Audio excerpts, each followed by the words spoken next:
Vatandaşı ezdiniz arkadaşlar, bu tarafa geçin biraz ya. Bu tarafa geçin. Ya arkadaşlar vatandaşı ezdiniz ya. Kim söyler misin? Allah billahi. Kim söyler misin? Kim söyler misin? Bayram. Açılın biraz. Biraz açılın. Kim söyler misin?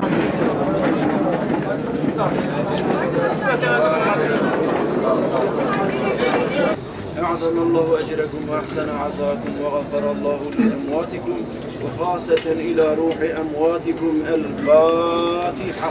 اللهم صل وسلم.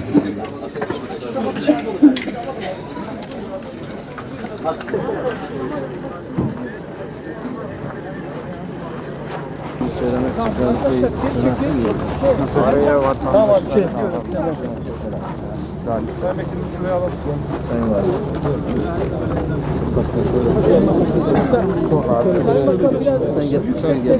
Mikrofonlar çok aşağıda, onun için biraz yüksek sesle konuşuyoruz. Bugün acıların paylaşıp azaltılma günüdür. Bugün dayanışma günüdür. Bugün bize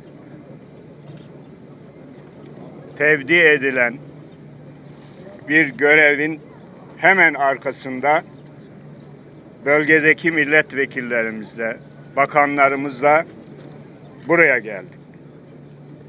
Bunun anlamı şudur: 1000 yıllık kardeşliğimizi bozmaya hiç kimsenin gücü yetmeyecektir.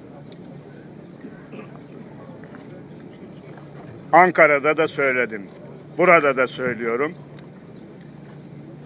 Milletimiz rahat olsun.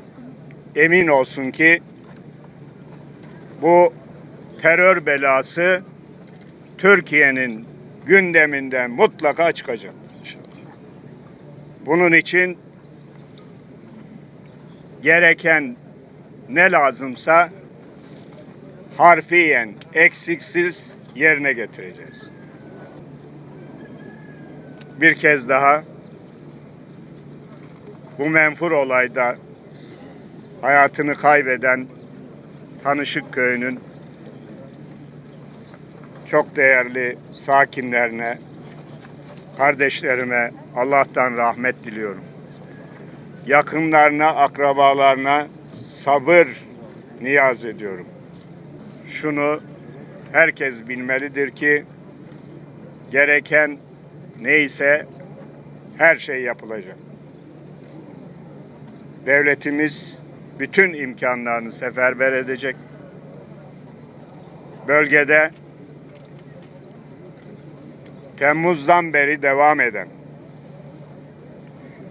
vatandaşlarımızın huzurunu, kardeşliğini bozmaya, ülkemizi bölmeye çalışan terör örgütüyle amansız mücadele veren güvenlik kuvvetlerimizi, korucularımızı, askerlerimizi, şehitlerimizi de bu vesileyle rahmetle anıyorum. Mekanları cennet olsun. Yaralanan gazilerimize acil şifalar diliyorum.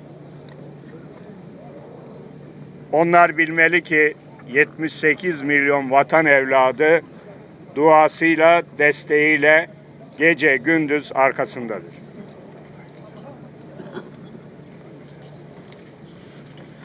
Tekrar başımız sağ olsun. Hayır. Teşekkür ederim. Allah razı olsun.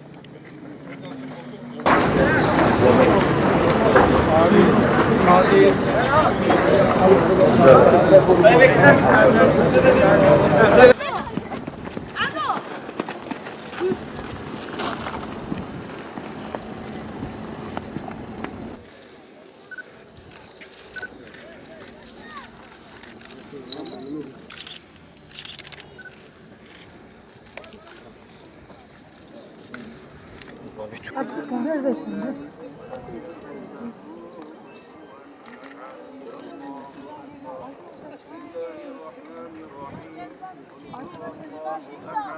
الله الصمد لم يلد ولم يولد ولم يكن له Abi oradan çık abi. Biraz sola.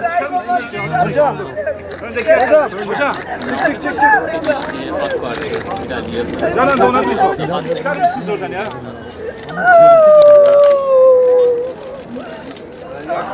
Namzedê Serokatiya Giştî, AK Partiyê, Bînalî Yildirim. Sana siyaset malbatı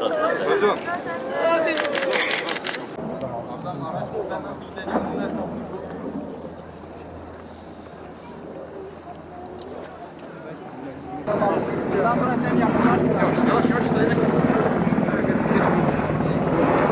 Arkadaşlar tamam şöyle müsaade edin. Tamam artık. Şurayı bir boşaltın arkadaşlar. Hayran devam.